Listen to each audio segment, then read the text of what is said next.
मासूम शर्मा बार बार allegation लगाते हैं Bharatiya Janata party पर कि सरकार ने उनके गाने बैन करवाए। गाने बैन करवाने के बाद वो प्रेस कॉन्फ्रेंस करते हैं, जिसके बाद वो कहते हैं कि सरकार चाहे जितना मर्जी बैन लगाए, प्रशासन जितना मर्जी गानों पर रोक लगाए, उसके बावजूद भी वो लाइव में इस प्रकार के गाने गाएंगे जिस प्रकार के गाने आज की जनता, आज का यूथ पसंद करता है। ये बड़ा उन्होंने कहा था।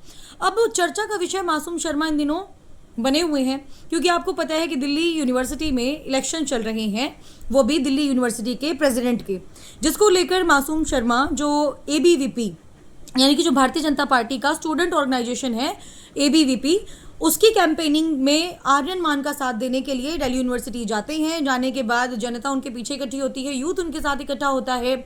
उसके बाद शाम को एनएसयूआई के जो पूरा अभी फिलहाल में प्रेसिडेंट हैं, जिनका नाम रौनक खत्री है, वो एक बयान देते हुए नजर आते हैं कि पैसा देकर एबीवीपी के आर्यन मान ने मासूम शर्मा को बुलाया था और बुलाने के बाद प्रोग्राम करवाया था। और ये भी एलिगेशन लगाया कि एबीवीपी जो इलेक्शन लड़ रही है वो पैसे के दम पर लड़ रही है, स्टूडेंट्स के मैटर को लेकर नहीं लड़ रही है। जिसके बाद मासूम शर्मा लाइव आते हैं। लाइव आने के बाद वो साफ क्लियर एक चीज़ कह देते हैं कि जो आर्यन मान है वो उनके बचपन के साथी हैं, इसीलिए वो साथ देने के लिए आए थे, और कोई भी चीज़ ईगो से बड़ी है जिसके बाद वो एबीवीपी के लिए नहीं बल्कि वो आर्यन मान को सपोर्ट करने के लिए आए थे। इसी बीच आर्यन मान भी अपना एक बयान देते हैं। वो कहते हैं कि बचपन से जान पहचान है, इसीलिए मेरा साथ देने के लिए आए थे। अब लोगों को ये नहीं पता था कि संजय दत्त के भतीजे खुद आर्यन मान इलेक्शन लड़ रहे हैं, मासूम शर्मा के दोस्त आर्यन मान इलेक्शन लड़ रहे हैं। और इसी बीच वाद विवाद का सिलसिला जो है फिलहाल अभी शुरू हो गया है। इस बात में तो राय नहीं है कि दिल्ली यूनिवर्सिटी में 1.5 लाख से भी ज़्यादा बच्चे पढ़ते हैं, और वोटों की बात करें तो हमेशा 60 से 70 हज़ार एवरेज वोट डलते हैं, और पिछली बार तो सिर्फ और सिर्फ 1200 वोटों से रौनक खत्री जीते थे। महामुकाबला अभी फिलहाल एनएसयूआई और एबीवीपी के बीच में चल रहा है। इसी बीच जो सबसे बड़ा जो एक तरीके से नुकसान जो एबीवीपी और कांग्रेस को कर सकती है, यानी कि एनएसयूआई को कर सकती है, वो एक लड़की है जिनका नाम लांबा है।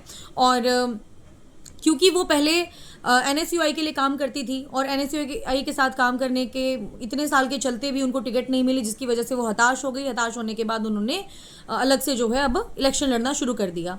लेकिन इसी बीच जो बड़ी खबर आ रही है वो बड़ी खबर ये है मासूम शर्मा को लेकर। इस बात में दो राय नहीं है। बार बार भारतीय जनता पार्टी को मासूम शर्मा कोसते हुए नजर आते हैं। बार बार कहते हैं कि सरकार ने मेरा बड़ा नुकसान करवा दिया, इतने गाने जो इतने ट्रेंडिंग में चल रहे थे उनको डिलीट करवा दिया। डिलीट करवाने के बावजूद भी बीजेपी के छात्र संगठन एबीवीपी का साथ देने के लिए जब मासूम शर्मा गए तो बहुत सारे सवालों के घेरे में बंद कर रह गए।